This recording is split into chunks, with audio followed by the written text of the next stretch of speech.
सहनौ भुनक्तु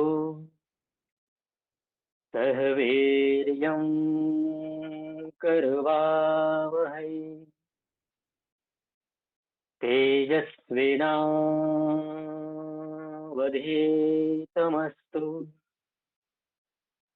मा विद्विषावहै। ॐ शान्तिः शान्तिः शान्तिः। सत्यार्थ प्रकाश की कक्षा में आप सभी का हार्दिक स्वागत अभिनंदन है।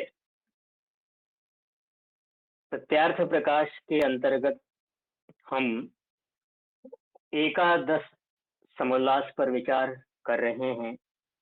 एकादश का मतलब होता है 11वें समोल्लास का आरंभ हुआ है और उस 11वें समोल्लास के अंतर्गत कल हमारी चर्चा चल रही थी कि ये जितने भी शस्त्र होते थे पहले, अग्नेयास्त्र आदि, तो ऐसा नहीं है कि आज ही केवल शस्त्रों का प्रयोग होता है, पहले भी था। अग्नेयास्त्र नाम से, मोहनास्त्र नाम से, ठीक है, अलग अलग उनके नाम हुआ करते थे और उस नाम के भीतर एक अर्थ भी छिपा हुआ होता था। ठीक है, तो हमने विचार किया कि तोप और बंदूक जो नाम आज हम लेते हैं उसका संस्कृत में क्या नाम है? तोप को क्या कहा था? शतघ्नि। ठीक है, शतघ्नि। शतघ्नि। और बंदूक को क्या कहा था? भुसुंडी। ठीक है। तो जो संस्कृत विद्या को नहीं पढ़े और इस देश की भाषाओं को भी ठीक ठीक नहीं जानते, वे भ्रम में पढ़कर कुछ का कुछ लिखते और कुछ का कुछ बकते हैं। ठीक है, जो व्यक्ति संस्कृत पढ़ा है, शास्त्रों का उसको ज्ञान है, तो उसको पता है कि किस वस्तु का क्या नाम है। ठीक है, यहाँ कोई भी जो नाम होता है ना, ऐसे निरर्थक नहीं होता है। जैसे आजकल बच्चों के नाम रख दिए जाते हैं, विभिन्न प्रकार के अजीबो गरीब नाम हो रख दिए जाते हैं। ठीक है, अभी जैसे एक नाम है, मान लीजिए टिंकू मिंकू पिंकू, क्या अर्थ है इसका? है ना? या किसी का नाम रख दिया पिंकी, लड़का है पिंकू और लड़की है पिंकी, क्या अर्थ है इसका? ऐसे ही नाम हो जाते हैं बहुत सारे। लेकिन संस्कृत भाषा को जानने वाला व्यक्ति इस प्रकार के नामों को नहीं रखता है। अभी मैं जाता हूँ लोगों के बीच में, तो उनके घरों में जो छोटे बच्चे होते हैं ना, तो उनके अजीबोगरीब नाम रखे जाते हैं और वो नाम सुन करके, पढ़ करके आपको ऐसा नहीं लगेगा भारतीय नाम है। वो नाम कुछ और ही, किसी और बात को ही कह रहा होता है। तो हमारे वैदिक साहित्यों में एक शास्त्र का आप नाम सुना होगा आपने, निघंटु और निरुक्त। ठीक है, निघंटु और निरुक्त क्यों बनाया गया? क्योंकि वेद के जो मंत्र होते हैं, वो मंत्र के अंदर जो शब्द होते हैं, वे शब्द, एक शब्द अनेक अर्थों को कहता है, बहुत सारे अर्थों को कहता है।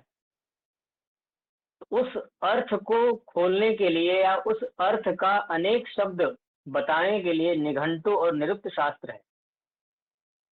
तो आपको ऐसे ऐसे नाम मिलेंगे, जैसे आप संध्या के मंत्र बोलते हैं, उसमें कितने सारे नाम आते हैं। प्राची, है ना, प्रतीची, उदीची, आते हैं ना दिशाओं के नाम, मनसा परिक्रमा मंत्रों के अंतर्गत। अच्छा जी। तो ऐसे वेद मंत्रों में अनेक आपको पुल्लिंग के भी नाम मिलेंगे, स्त्रीलिंग के भी नाम मिलेंगे। तो हमारे यहाँ शब्दों की कोई कमी नहीं है। ऐसा नहीं है कि हम कंगाल हैं, हमारे पास शब्द नहीं है, कुछ का कुछ रख दें। लेकिन होता क्या है कि लोग जानते नहीं, पढ़े हैं नहीं शास्त्र को, उनको उतना पता नहीं है शब्दों का। तो अब जो आता है वही रख देते हैं। तो नाम का भी एक प्रभाव होता है, नाम का भी एक महत्व होता है।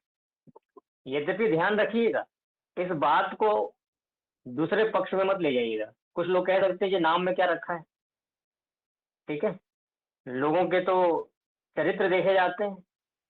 तो कोई व्यक्ति अपने किसी बच्चे का नाम रखेगा रावण, कंस, है, कुंभकर्ण, रखता है? नहीं रखता है ना। तो अगर कोई कहे कि नाम में क्या रखा है, तो रखो नाम फिर, कुंभकर्ण, कंस, रावण। तो नाम का भी एक अपना प्रभाव होता है, नाम का भी एक अपना अर्थ होता है। व्यक्तित्व का तो है ही, लेकिन नाम का भी महत्व है, ठीक है। तो अब इसीलिए इसको कहा कि ये जो संस्कृत विद्या नहीं जानते, इसीलिए भाषाओं को न जानने के कारण कुछ कुछ कर देना, उसका नाम रख देना, उसके अर्थों को जानना। अब ये जो चीजें हैं, इसके पीछे क्या है मूल, वो है विद्या, ठीक है। किसी भी चीज का जो नामकरण किया जाता है, किसी चीज को जो संबोधित किया जाता है, वो नामकरण विद्या पूर्वक होता है। ईश्वर ने संसार के विविध पदार्थों की जो नामकरण किए हैं, वो ज्ञान पूर्वक है, उसका कोई अर्थ विशेष छिपा होता है, ठीक है। ईश्वर पहले हमें सिखाता है कि देखो, संसार के इतने सारे जो पदार्थ हैं, इन पदार्थों के ये नाम है, तब तो हमें पता चलता है। जैसे एक माता पिता अपने उत्पन्न बच्चे को हर चीज सिखाते हैं, है ना, एक एक चीज सिखाते हैं उसको, तब जाकर के सीखता है ना वो। ऐसे ही हम सबका मूल जो माता पिता है परमात्मा, वो भी हमें सृष्टि के आरंभ में ये सब कुछ हमें सिखाता है कि किसको क्या कहना है, किसको क्या बोलना है, सब कुछ सिखाता है वेद मंत्रों के माध्यम से। तो अब उस बात को ही कह रहे हैं कि ये जो विद्या है, जिससे व्यक्ति वास्तव में मनुष्य बनता है, मनुष्य होकर के भी व्यक्ति मनुष्य नहीं होता बिना विद्या के। उसको कह रहे हैं कि जितनी विद्या भूगोल में फैली है, वह सब आर्यावर्त देश से मिस्र वालों मिस्र वालों ने, और उनसे यूनान वालों ने, और उनसे रोम, और उनसे यूरोपीय देशों में, उनसे अमेरिका आदि देशों में फैली है। ये क्रम बता दिया कि पहले ये जो आर्यावर्त देश था, यहाँ पर जो विद्या का जो पठन पठन पाठन होता था, ठीक है, बड़े बड़े ऋषि मुनि विद्वान लोग तैयार होते थे। तो इनसे सबसे पहले किसने सीखा? मिस्र वालों ने, और उनसे यूनान वालों ने, और उनसे रोम देश वालों ने, और उनसे यूरोप के देशों के लोगों ने, और फिर अमेरिका ने सीखा, ठीक है। इस प्रकार से ये विद्या धीरे धीरे फैली। लेकिन पता है आपको, एक सनातन धर्म, वैदिक धर्म ऐसा है कि यहाँ इतनी ईमानदारी सिखाई जाती है कि भाई जो चीज जिससे आपने लिया है ना, वो उसी की रहती है। यानी कि आपको हमेशा उसका उपकार मानना चाहिए कि मैंने आपकी ये चीज ली है। ये हमें संस्कार दिए जाते हैं कि अगर आपने किसी से कुछ सीखा है तो उसको अपना गुरु मानो कि भाई ये हमारा गुरु है इस मामले में, ये इसने हमें ये बात सिखाई है। वो चाहे छोटा हो बड़ा हो कोई भी हो, लेकिन इन लोगों की जो परंपरा, इन लोगों का जो विचार, इन लोगों के जो संस्कार होते हैं, क्या होते हैं कि सामने वाले को पहले तो उसकी बिना इच्छा के चोरी करो, चुपके से चुरा लो, और फिर अपना ठप्पा लगा करके उसको समाज में फैलाओ कि देखियो मैंने किया है, गुरुत्वाकर्षण का सिद्धांत मैंने खोजा, और ये तरह तरह की चीजों का जो आविष्कार हमने किया सब मेरा है, हमारा है। यही उसको हम एक भाषा में क्या कहते हैं, पेटेंट करा लेना। हमारे किसी भी ऋषि मुनि, किसी भी एक ऋषि का नाम आप लीजिए, जो किसी ऋषि ने कोई आविष्कार किया हो और उसने कहा हो कि नहीं ये जो चीज मैंने बनाई है इसको मैं पेटेंट करा रहा हूं अपने नाम से, एक भी नहीं मिलेगा आपको। और यहां तक उन्होंने ये भी कह दिया कि मेरा नाम भी छापने की जरूरत नहीं है, ये काम हम परमात्मा की आज्ञा के अनुसार कर रहे हैं, ये काम ईश्वर का है, मेरा नहीं है। इदं न मम, ये संस्कार, ये भाव कहाँ मिलते हैं? ये हमारे वैदिक साहित्य में मिलता है।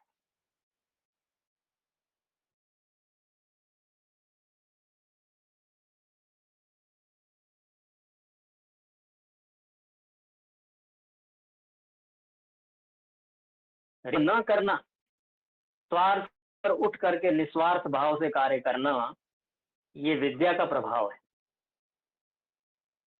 लेकिन यहाँ अन्य जो दूसरे देशों के लोग होते हैं क्या सोचते हैं, चीज दूसरे की होगी लेकिन नाम अपना होगा। ये कौन सी वृत्ति है? अब इसको आप कोई भी नाम दे सकते हैं, मैं नहीं बोलता कि भाई दूसरे की चीज को उठा करके अपना ठप्पा लगा के बेचना या उसको समाज के बीच में ले आना, ये वृत्ति कौन सी है? ठीक है। तो अब ये जो वेद विद्या का जो प्रचार प्रसार हुआ पूरे दुनिया में, ये मूल कहाँ से था? यहीं से तो गया, आर्यावर्त से। अब क्या है कि उस चीज को लेंगे, उसका प्रयोग करेंगे, नाम उनका नहीं लेंगे जिन्होंने इसका आविष्कार किया है।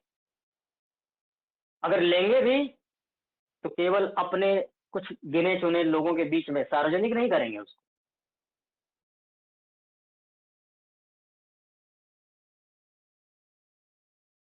गुरुत्वाकर्षण का सिद्धांत दिया सबसे पहले, महर्षि कणाद ने गुरुत्वाकर्षण का सिद्धांत पहले दिया, लेकिन नाम किसका आता है? न्यूटन। और न्यूटन ने विद्या चुराई कहां से? इसी वैशेषिक दर्शन से।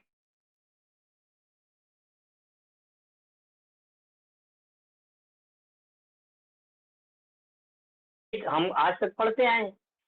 तो ये सब चीजें जब हम मूल को पढ़,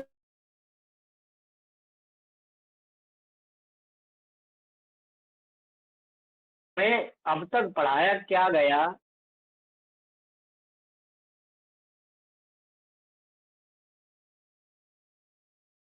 जितना विद्या का आर्यावर्त देश में है उतना किसी अन्य देश में नहीं। जो लोग कहते हैं कि जर्मन देश में संस्कृत विद्या का बहुत प्रचार है, ठीक है, कुछ लोगों से आपने सुना होगा ना कि जर्मन देश,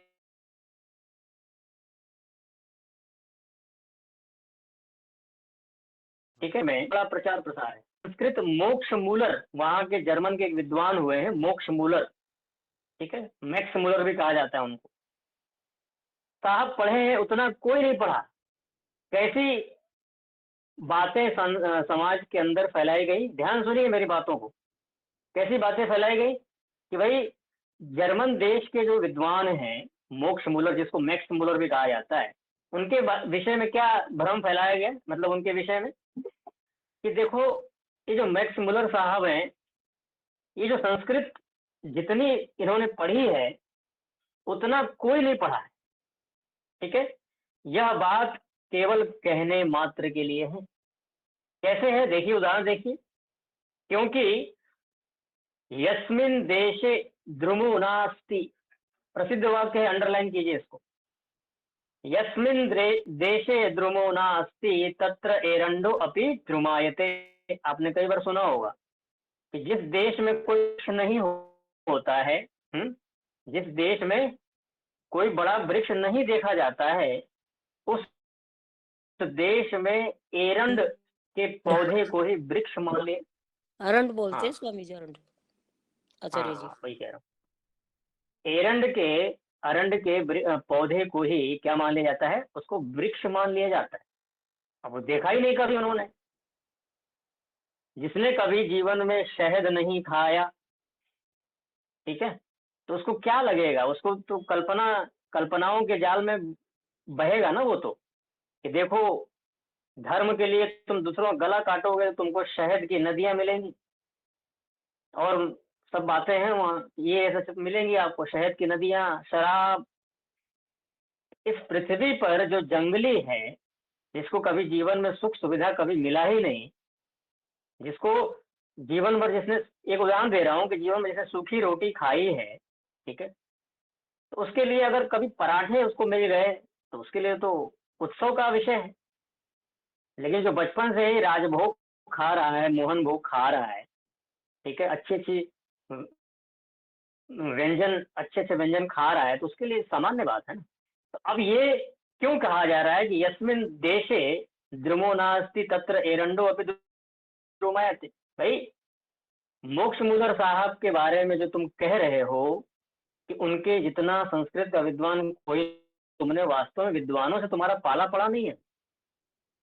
कितने धुरंधर विद्वान होते हैं, तुमने अभी देखा नहीं है। कूप मंडूक कुएं से कभी बाहर निकल के देखा नहीं कि दुनिया कितनी बड़ी है, और तुम अपने आप को पता न जाने क्या क्या समझ रहे हो। उस देश में एरंड को ही बड़ा वृक्ष मान लिया जाता है। आपको पता है, ये अरब आदि जो कंट्री होते हैं, आप में से कुछ लोग गए हो तो पता होगा, वो रेतीली भूमि है ना वो, तो उतने वृक्ष नहीं होते हैं वहाँ। ठीक है, छोटे मोटे कहीं ऐसे मिल जाएंगे। वो अलग बात है कि अपने बुद्धि, अपने विवेक और पैसे के दम पे उन्होंने पूरा एम्पायर बना लिया, पूरा एक देश को विकसित कर लिया, एक अलग चीज है।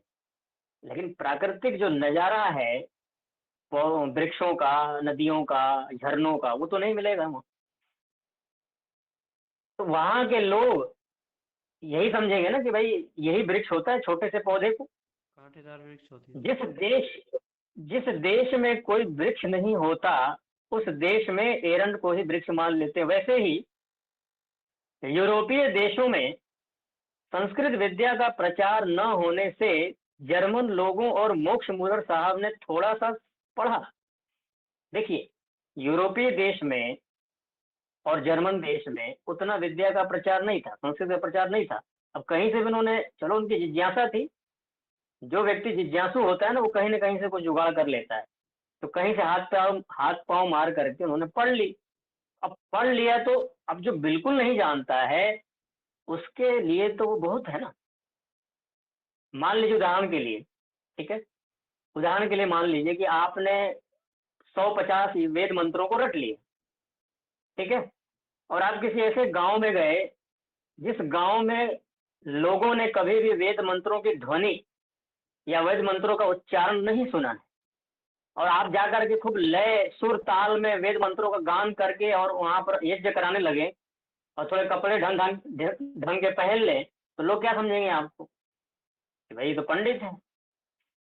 ठीक है, तो उनके लिए इतना ही पर्याप्त है कि भाई आप 150 मंत्रों को जानते हो, थोड़ी बहुत बोलना जानते हो गए, पंडित हो गए। लेकिन पंडित होता क्या है, ये कौन जानता है? ये तो वो जानता है ना कि पंडित के वास्तव में लक्षण होते क्या है, विद्वान के लक्षण क्या होते हैं। वही बात यहाँ भी है कि थोड़ा सा उन्होंने पढ़ लिया तो सामान्य लोगों ने मान लिया कि बहुत बड़ा है ये। वही उस देश के लिए अधिक है, परंतु आर्यावर्त देश की ओर देखें। अब देखिए, थोड़ा सा अपनी दृष्टि घुमाइए आर्यावर्त की ओर, तो उनकी बहुत न्यून गणना है, बहुत अल्प है, वो कुछ नहीं है। क्योंकि मैंने जर्मन देश के निवासी एक प्रिंसिपल के पत्र से जाना, स्वामी दयानंद जी स्वयं लिख रहे हैं, स्वामी जी ने इसकी स्वयं परीक्षा की कि भाई जो बातें उनके विषय में जो फैलाई जा रही हैं उसमें कोई तथ्य नहीं है। स्वामी जी लिखते हैं कि मैंने जर्मन देश के निवासी एक प्रिंसिपल के पत्र से जाना कि जर्मन देश में संस्कृत चिट्ठी का, संस्कृत पहले चिट्ठी लिखी जाती थी ना, आज तो व्हाट्सएप है। आपको कभी छुट्टी लेनी होती है तो आपको छोटा सा मैसेज टाइप करने में कितने सेकंड लगते हैं आपको कि जी आज नहीं आएंगे, आज हमें बाजार जाना है, आज हमारे घर शादी है, हमारे घर ये है, वो जो भी काम है। 5 से 10 सेकंड, 5 से 10 सेकंड में मैसेज मेरे पास आ जाता है और मैं उसको पढ़ लेता हूँ। लेकिन पहले क्या था कि पहले चिट्ठी लिखेंगे आधा घंटा में, फिर वो जाएगा 10 दिन में और 11वें दिन में पहुंचता है फिर वो। ठीक है, कोई नव विवाहिता है, उसकी शादी किसी आर्मी मैन से हुई है ना, उसका जो पति है वो आर्मी है, आर्मी में रहता है, तो पहले चिट्ठियां लिखती थी तो वो आर्मी के जवान के पास 15 दिन 10 दिन के बाद पहुंचता था। अब आज व्हाट्सएप है, ठीक है, सर जी तो 3 ये दिन में क्या आ होता जाया है, करती चिट्ठी। 3 दिन का समय 3 होता दिन में था। आ जाता है, 3 दिन का समय होता था सर जी। 3 दिन। हाँ, तो उसको भी ना, उसमें भी कुछ वैरायटी होता है कि भाई ये तार करेंगे तो जल्दी जाएगा, वो तार सामान्य तो भी भेजेंगे थोड़ा जल्दी देर में आएगा जाएगा। उसी टाइम। चिट्ठी अच्छा। 3 दिन में, तो 3 दिन में आ जाता है, बहुत 3 दिन में बढ़िया। आ जाती है। हाँ, चलो जो भी है, हाँ 3 दिन तो स्पीड है। पोस्ट होता है। स्पीड पोस्ट स्पीड तो पोस्ट। जल्दी पहुंचता है, सारी चिट्ठियां जल्दी नहीं पहुंचती। तो जो भी है, मतलब 24 या 72 घंटे भी लग रहे हैं तो अपने आप में एक बड़ी बात है ना। अच्छा, दूसरी बात, 72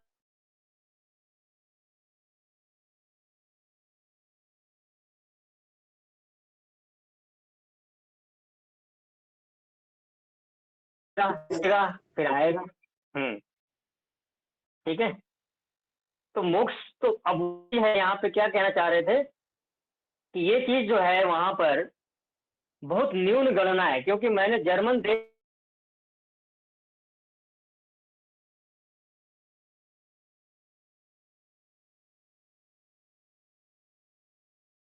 को ठीक से जानने वाले भी उस देश में नहीं है, और अपने आप को क्या मानते हैं कि मैं बहुत जानता हूँ।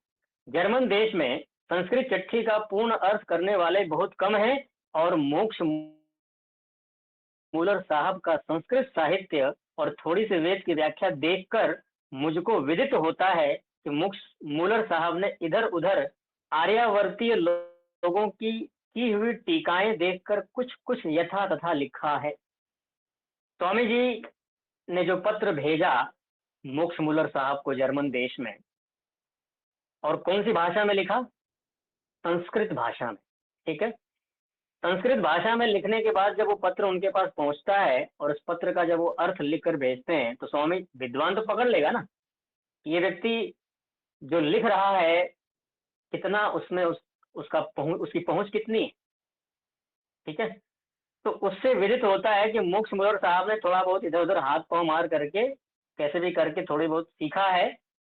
जैसे कि अब प्रमाण दे रहे हैं कि देखिए मोक्ष मूलर साहब कितना योग्य है, उसका प्रमाण दे करके समझा रहे हैं। ऋग्वेद का एक मंत्र है, प्रथम मंडल के 6ठे सूक्त के प्रथम मंत्र। ठीक है। युंजन्ति ब्रध्नम अरुषम चरंतम परितस्थुषः रोचन्ते रोचना दिवि। अब देखिए ये मंत्र कहना क्या चाह रहा है और मोक्ष मूलर साहब ने अर्थ क्या किया। अब जिसको संस्कृत भाषा नहीं आती है, जिसने निरुक्त नहीं पढ़ा, जिसने दर्शन नहीं पढ़े, उपनिषद नहीं पढ़े, तो कैसे अर्थ करेगा? मंत्र कहेगा कुछ और, अर्थ कुछ और करेगा व्यक्ति। इस मंत्र का अर्थ घोड़ा परख किया है, घोड़ा। इससे तो जो सायणाचार्य ने सूर्य परख अर्थ किया है सो अच्छा है। स्वामी जी तुलना कर रहे हैं, बात को पकड़िए। मोक्ष मूलर साहब ने जो इस मंत्र का अर्थ किया, उस मंत्र का घोड़ा परख अर्थ किया। ठीक है। और जो दूसरे भारत के एक विद्वान थे सायणाचार्य, उन्होंने सूर्य परख अर्थ किया। तो तुलना करते हुए कह रहे हैं कि भाई मोक्ष मूलर साहब से तो सायणाचार्य अच्छे हैं, कम से कम उन्होंने सूर्य अर्थ कर दिया, घोड़े का तो कोई प्रसंग ही नहीं है वहां। तो त्याग प्रकाश में आपने पढ़ा ना कि जब राजा के गमन का समय हो और राजा कहे लवणम आनय, तो क्या लाना चाहिए? नहीं, सैंधव आनय। ठीक है, सैंधव आनय, नमक, सैंधव लाओ। तो अगर राजा के कहीं जाने का समय है तो घोड़ा घोड़ा ले आएंगे।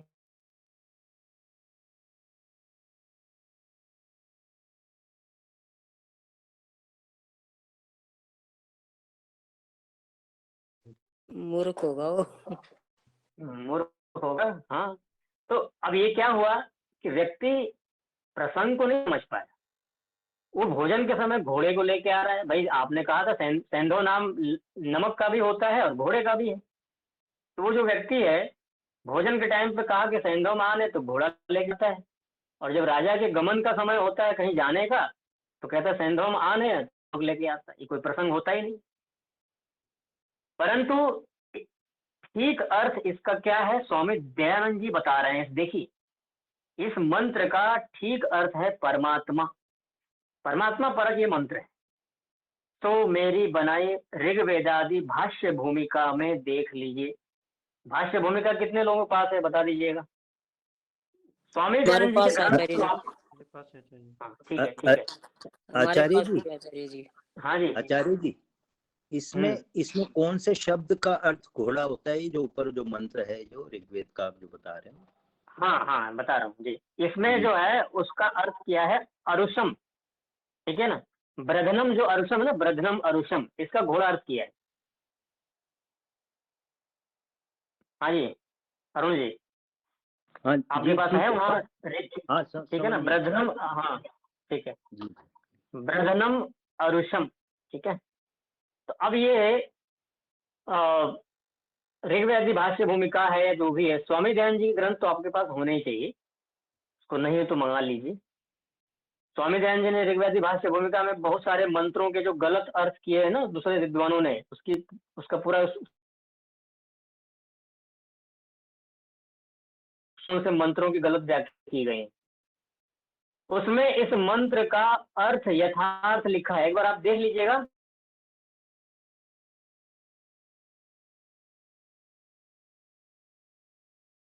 ये ऋग्वेद भाष्य भूमिका में मिल जाएगा, मैं भी देख लूंगा एक बार उसमें।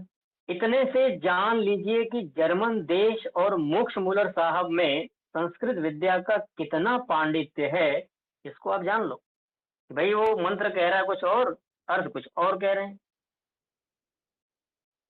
यह निश्चय है कि जितनी विद्या और मत भूगोल में फैले हैं, जितनी विद्या और मत भूगोल में, भूगोल का मतलब होता है पूरी पृथ्वी पर, पूरी पृथ्वी पर फैले हैं, वे सब आर्यावर्त देश से ही प्रचारित हैं। आर्यावर्त देश के द्वारा ही सब कुछ उसका विस्तार हुआ है, ठीक है। देखो, एक जयकालियट साहब पेरिस में रहते हैं, जयकालियट साहब पेरिस में रहते हैं, अर्थात फ्रांस देश निवासी, फ्रांस के रहने वाले हैं वो। अपनी द बाइबल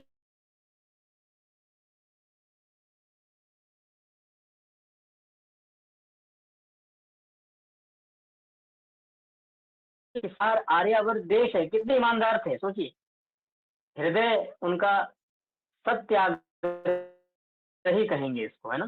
कि वो जो बाइबल इन इंडिया में अपने ग्रंथ में लिखते हैं कि सब विद्याओं और भलाइयों का भलाई, जब दुनिया मुसीबत में होती है और जब भारत देश तरक्की कर रहा होता है, तो सबकी नजरें भारत देश पर टिकी होती है। भाई ये नेतृत्व करेगा, ये हमें संकट से बाहर निकालेगा, ठीक है। तो सबका नेतृत्व करने की क्षमता कैसे आती है? सबका नेतृत्व करने की क्षमता उसके अंदर आती है जो केवल अपनी उन्नति नहीं चाहता, अपितु सबकी उन्नति में अपनी उन्नति चाहता है। भारत देश की एक पुराना इतिहास रहा है, कभी ये अपना अपना नहीं किया, कभी भी इसने, सब लोग बढ़े, सबका सबकी उन्नति हो, सब लोग तरक्की करें, इसीलिए तो ये गुरु रहा है। छोटी सोच रखने वाला व्यक्ति सीमित होता है, नोट कर लीजिए, विशेष वाक्य है ये। छोटी सोच रखने वाला कूप मंडूक बन जाता है, केवल एक छोटे से दायरे में घूमने वाला व्यक्ति। जिसकी सोच बड़ी होती है, जिसका दिल बड़ा होता है, पूरी दुनिया उसके कदमों में होती है, पूरी दुनिया पर शासन करता है। चक्रवर्ती राजा ऐसे नहीं बनता, चक्रवर्ती राजा ऐसे नहीं बनता है। चक्रवर्ती राजा बनने के लिए उतना बड़ा दिल भी होना चाहिए, उतना बड़ा सोच, सबका साथ सबका विकास, ये भाव होने चाहिए, तब जाकर के आप उस चक्रवर्ती राजा बनते हैं। सबका कल्याण हर प्रकार से, इसलिए जाकर के व्यक्ति उस व्यक्ति को पसंद करता है, उस व्यक्ति को चाहता है। और आचार्य चाणक्य ने क्या कहा है? आचार्य चाणक्य कहते हैं, जिस प्रजा के दिल में राजा बसता हो, राजा अगर किसी प्रजा के दिल में बस गया तो उस राजा को हटाना नामुमकिन है। और जो राजा प्रजा के दिल में नहीं बस पाया, वो चाहे कुछ भी करता हो, वो लंबे समय तो नहीं टिकेगा, वो चला जाएगा। खतरे में है। अब ये सोच जो है इतनी विस्तृत है, इसकी इतनी गहराई है कि जो हमारे अपने देश के नहीं हैं वो दूसरे देश वाले लोग भी उसको मान रहे हैं, स्वीकार कर रहे हैं। ये जो सब विद्याओं और भलाइयों का भंडार जो आर्यावर्त देश है और सब विद्याएं तथा मत इसी देश से फैले हैं, कौन लिख रहा है? ये वो व्यक्ति लिख रहा है, द बाइबल इन इंडिया में जयकालिक साहब लिख रहे हैं, फ्रांस के निवासी, और परमात्मा से प्रार्थना करते हैं, प्रार्थना भी कर रहे हैं, हे परमेश्वर, जैसी उन्नति इस आर्यावर्त देश की पूर्व काल में थी। इसका मतलब जयकालिक साहब को पता था ये भारत देश जो आज छिन्न भिन्न हो गया है ना, कमजोर हो गया है हर प्रकार से, इसका पुराना इतिहास क्या रहा है? अरे ये वो था जो सबकी झोली भरता था, आज इसकी ही झोली खाली। उनको पता था, तभी तो वो कह रहे हैं भगवान से कि हे परम पिता, हे परमेश्वर, जैसी उन्नति आर्यावर्त देश के पूर्व काल में थी वैसे ही हमारे देश की भी कीजिए। वो प्रार्थना कर रहे हैं अपने देश की, अच्छी बात है, करनी चाहिए। तो उस ग्रंथ में देख लो, अब द बाइबल इंडिया को पढ़िए, आप खोल निकालिए कहीं से भी, उस ग्रंथ में देखो। तथा दारा शिकोह का नाम सुना आप लोगों ने? दारा शिकोह एक बादशाह था, ये आचार्य जी सुनिए। दारा शिकोह, हाँ ठीक है? आचार्य जी। वो ऐसा सुना जाता है, ऐसे बताया जाता है कि उपनिषद के ना, मेरे अंदर जो शंकाएं थी, मेरे अंदर जो प्रश्न थे, इन ग्रंथों को पढ़ने से मेरा उसका समाधान हुआ नहीं। वे जब संस्कृत देखा हमने और सुना, तब मुझे निसंदेह हो गया, यानी कि मेरे अंदर जो प्रश्न थे, जो शंकाएं थी, उसका समाधान हो गया। ठीक है, मुझको बड़ा आनंद हुआ है। अभी दारा शिकोह लिख रहा है, स्वयं कह रहा है, किसी की बात और नहीं है। देखो, काशी के मान मंदिर में शिशुमार चक्र को, जिसकी पूरी रक्षा भी नहीं रही तो भी कितना उत्तम है, कि जिसमें अब तक भी खगोल का बहुत सा वृतांत विदित होता है। खगोल, ठीक है, ये भूगोल खगोल जो विद्या है उसका वृतांत विदित होता है, जो सवाई जयपुराधीश उसकी संभाल और टूटे फूटे को बनवाया करेंगे तो बहुत अच्छा हो। ये क्या कह रहे हैं? सवाई जयपुराधीश, ये कोई राजस्थान के राजा थे शायद, है ना? उसकी संभाल और टूटे फूटे को बनवाया करेंगे तो बहुत अच्छा है। हाँ, तो आपको पता है, आपको विदित है कि आज भी आप जैसे कि ना, जो ऐतिहासिक जो निर्माण है, कहीं आप जाते हैं, राजस्थान जाते हैं, उसमें ऐसी बहुत सारी चीजें हैं जो पुराने काल को इंगित करती हैं, बताती हैं कि भाई इस तरह की इतिहास की परंपरा रही है। तो उसको ही स्वामी जी कह रहे हैं कि अगर ये जो राजा थे सवाई जयपुराधीश, अगर इस प्रकार की चीजों की संभाल, यानी उनको संभालते, उनकी रक्षा करते तो बड़ा अच्छा होता। अपनी धरोहर को, अपनी परंपरा को, अपनी संस्कृति को बताने वाले जो कुछ भी चीजें हैं, उसकी सुरक्षा करने का दायित्व तो किसका है? राजा का है। अब ये काम अगर आप करते तो कम से कम कुछ स्तर पर तो अपनी संस्कृति बची रहती। दुष्ट लोगों ने उसको तोड़ा, उसको खंडित किया हर प्रकार से। परंतु ऐसे शिरोमणि देश, शिरोमणि क्या अर्थ है इसका? सिर के ऊपर मणि है जिसके, उसको कहते हैं शिरोमणि। और मणि का मतलब क्या होता है? यानी जो अनमोल है, जो विशिष्ट है, जो महान है, उसको शिरोमणि कहा जाता है। अच्छा अच्छा अब जी, इसका मतलब, हाँ, ज्ञान, वही मैं कह रहा हूँ कि जो विशिष्ट है, जो ज्ञान है, जहाँ ज्ञान का केंद्र है, उत्तम उत्तम गुणों से जो संपन्न है, उसको शिरोमणि कहते हैं। ऐसे शिरोमणि देश को महाभारत युद्ध ने ऐसा धक्का दिया कि अब तक भी यह अपनी पूर्व दशा में नहीं आ पाया। धक्का लगा। युद्ध हमेशा विनाशकारी होता है। महाभारत युद्ध बहुत भयानक, उसका परिणाम हम आज तक भुगत रहे हैं। 5500 वर्ष बाद भी 5500 वर्ष बीत चुके हैं और ये अभी तक सुधार नहीं हुआ। क्योंकि जब भाई को भाई मारने लगे तो नाश होने में क्या संदेह है, विनाश काल विपरीत बुद्धि। भाई को भाई मारेगा तो ये होगा ना। और महाभारत युद्ध किसके किसके बीच में था? भाई और भाई के तो बीच में था। कौरव और पांडव सब एक ही परिवार में रहने वाले, एक ही साथ में खेले कूदे पले बढ़े, और इतने विपरीत हो गए कि एक दूसरे को मारने और मरने को उतारे हो गए। इसका दुष्परिणाम भयानक होता है, सामान्य जनता को भुगतना पड़ता है। उसको भुगत रहे हैं ना, भुगत रहे हैं, आगे और भुगते हैं। विनाश जल्दी होता है, निर्माण समय लगता है। माता पिता ने अपने बच्चों को बड़ी मेहनत से पाल पोस के बड़ा किया और किसी गलत संगति में आकर बिगड़ जाए तो बिगड़ गया, तो बिगड़ गया, ध्यान नहीं दिया, चला गया हाथ से। होता है ना ऐसा, उसका उसका राह ही बदल जाता है, पूरा अलग ही दिशा में चला जाता है। तो मेहनत करके आपने बनाया इसलिए कि एक अच्छा देश का नागरिक बने, देश के काम आए, लेकिन उसकी दिशा और दशा दोनों बदल गई, कहीं और चला गया वो।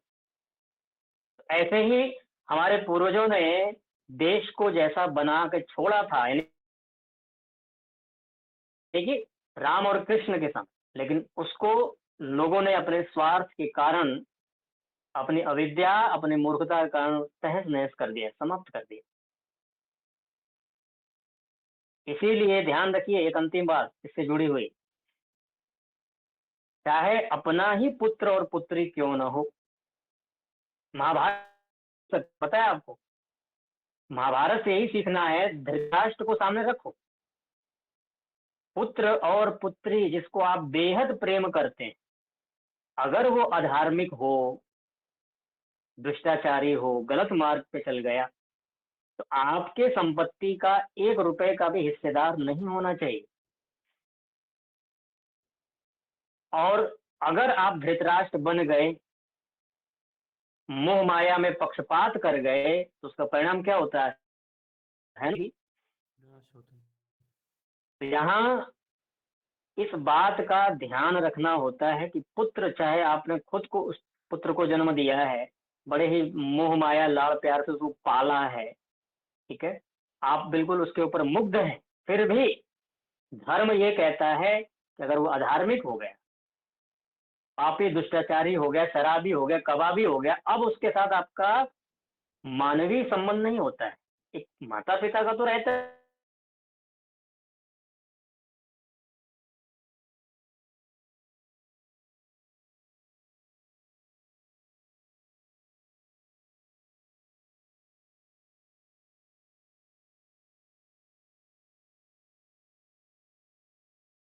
अगर ईमानदारी से पांडवों को दुर्योधन को कहते हैं कि दो दो इनका अधिकार, तुम कौन होते इनका अधिकार छीनने वाले,